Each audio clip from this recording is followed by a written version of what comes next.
పాకిస్తాన్లోని అసాంత బలూచిస్తాన్ క్వెట్టా పరిధిలోని చమన్ ఫాటక్ railway station సమీపంలో శనివారం భీకర ఆత్మాహుతి దాడి జరిగింది. పాక్ ఆర్మీ జవాన్లు వారి కుటుంబ సభ్యులతో ప్రయాణిస్తున్న జాఫర్ ఎక్స్ప్రెస్ సిగ్నల్ను దాటుతున్న తరుణంలో పేలుడు పదార్థాలతో నిండిన వాహనం వచ్చి రైలు భోగిని ఢీకొట్టింది. ఈ ఘోర ప్రమాదంలో ఇప్పటివరకు 24 మంది ప్రాణాలు కోల్పోగా మరో 80 మందికి పైగా ప్రయాణికులు తీవ్రంగా గాయపడ్డారు. మరణించిన వారిలో అత్యధికులు పాకిస్తాన్ సైన్యానికి చెందిన సిబ్బంది, వారి కుటుంబ సభ్యులే ఉన్నారని అధికారులు ధృవీకరించారు. పేలుడు దాటికి జాఫర్ ఎక్స్ప్రెస్ పాక్షికంగా దెబ్బతినటమే కాకుండా స్టేషన్ వెలుపల ఉన్న 10కి పైగా వాహనాలు పూర్తిగా దగ్ధమయ్యాయి. ఈ విధ్వంసం కారణంగా క్వెట్టా పరిధిలో రైళ్ల రాకపోకలకు తీవ్ర అంతరాయం ఏర్పడటంతో పెషావర్ వెళ్లాల్సిన జాఫర్ ఎక్స్ప్రెస్ను ప్రస్తుతానికి స్టేషన్లోనే నిలిపివేశారు. ఈ దారుణ అరాచకానికి తామే బాధ్యులమని నిషేధిత వేర్పాటువాద సంస్థ బలోచ్ లిబరేషన్ ఆర్మీ అధికారికంగా ప్రకటించింది. క్వెట్టా కంటోన్మెంట్ నుండి పాక్ సైనిక దళాలను తరలిస్తున్న ప్రత్యేక రైలును వ్యూహాత్మకంగానే తాము టార్గెట్ చేశామని BLA ప్రతినిధి జియాన్ బలోచ్ వెల్లడించారు.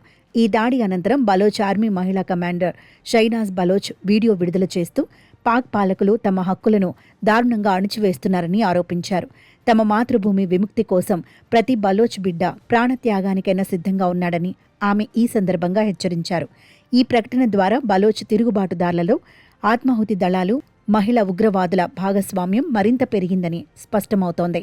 బలోచ్ రెబల్స్ నెట్వర్క్ను అణిచివేయటంలో పాక్ నిఘా సంస్థలు ఘోరంగా విఫలమవుతున్నాయని ఈ సంఘటన మరోసారి నిరూపించింది. పాకిస్తాన్ రైల్వేస్లోని అత్యంత కీలకమైన జాఫర్ ఎక్స్ప్రెస్ కొన్నేళ్లుగా బలోచ్ రెబల్స్, తెహ్రీకే తాలిబాన్ పాకిస్తాన్ గ్రూప్ల హిట్ లిస్టులో ఉంది.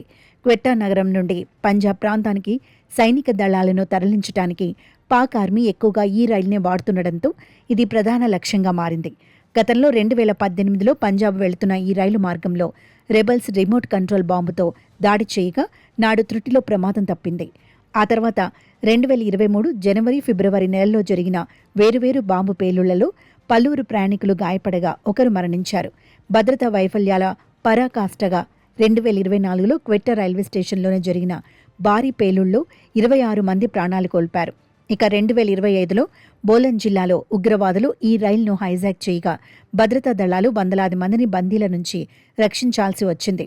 వరుసగా ప్రతి ఏటా జాఫర్ ఎక్స్ప్రెస్పై దాడులు జరుగుతున్నా పాక్ ప్రభుత్వం కనీస రక్షణ చర్యలు తీసుకోకపోవడం వల్లే నేడు మళ్లీ ఇంతటి దారుణం జరిగిందని విమర్శలు వ్యక్తమవుతున్నాయి.